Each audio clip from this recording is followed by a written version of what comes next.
শিক্ষার্থীদের আন্দোলনের মুখে প্রধানমন্ত্রী মোদীকে পদত্যাগপত্র দিলেন ভারতের কেন্দ্রীয় শিক্ষামন্ত্রী ধর্মেন্দ্র প্রধান।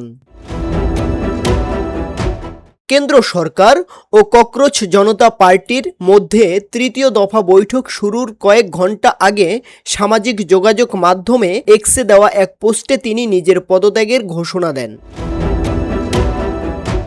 দিল্লির যন্তর মন্তরে 1 মাসের বেশি সময় ধরে অবস্থানরত আন্দোলনকারী শিক্ষার্থীদের প্রধান দাবিগুলোর একটি ছিল ধর্মেন্দ্র প্রধানের পদত্যাগ।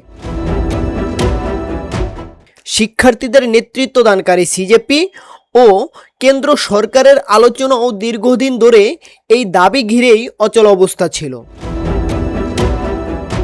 শনিবার 25 জুলাই সকালে সিজেপি স্পষ্ট জানিয়ে দেয়, সরকার যদি ধর্মেন্দ্র প্রধানকে অপসারণে রাজি না হয় তাহলে কোনো আলোচনা হবে না।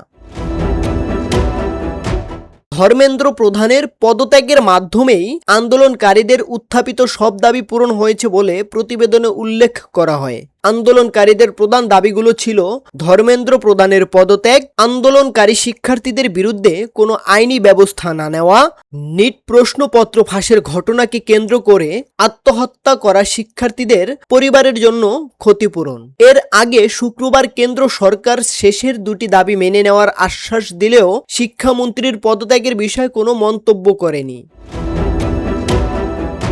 এক্সে দেওয়া পোস্টে ধর্মেন্দ্র প্রধান লিখেছেন, এই দেশের তরুণদের আকাঙ্ক্ষা, অনুভূতি ও ন্যায্য প্রত্যাশার প্রতি আমার গভীর শ্রদ্ধা রয়েছে। ভারতের তরুণ প্রজন্মের স্বপ্ন বাস্তবায়ন করা আমাদের রাজনৈতিক ও সামাজিক জীবনের নৈতিক অঙ্গীকার। দূরদর্শী নেতৃত্ব দেশের সেবা করার সুযোগ দেওয়ার জন্য আমি মাননীয় প্রধানমন্ত্রীর প্রতি আন্তরিক কৃতজ্ঞতা প্রকাশ করছি। ইউএফটি ফার্স্টের সাথে ট্রেড করুন যে কোনো জায়গা থেকে, ক্যাম্পাসে ক্লাসের ফাঁকে, ঢাকার জ্যামে বসে কিংবা ঘরে বসে।